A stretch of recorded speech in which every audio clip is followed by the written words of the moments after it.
A two-headed snake found right here in New Orleans is now the face, or perhaps I should say faces, of one woman's business.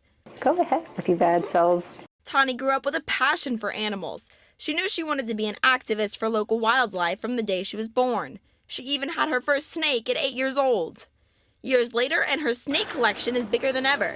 Tani has over 6 snakes. She loves each and every one of her scaly pets, but one is a little different from the others.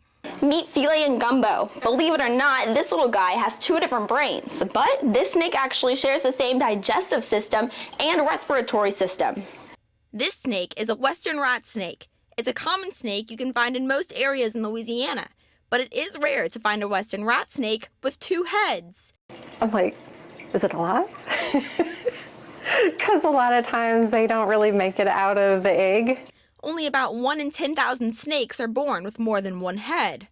But even though they share the same body, Filet and Gumbo have very different personalities. One's a little bit more feistier than the other one. They also feed a little differently than other snakes. The right one, that's the one that eats. The left one hasn't decided, he doesn't care to eat at all. Both of them can drink though. They also can't shed on their own, like most snakes. And so I have to help them with that. They don't have the coordination because they have to bump their noses and rub it to get the skin off, to kind of start that process. And they don't really have that coordination. But Tani loves them both regardless. I celebrate their every time they hit like a month alive because I've cared for a lot of snakes, but I've never cared for a two-headed snake. Brittany LaFaso, Eyewitness News.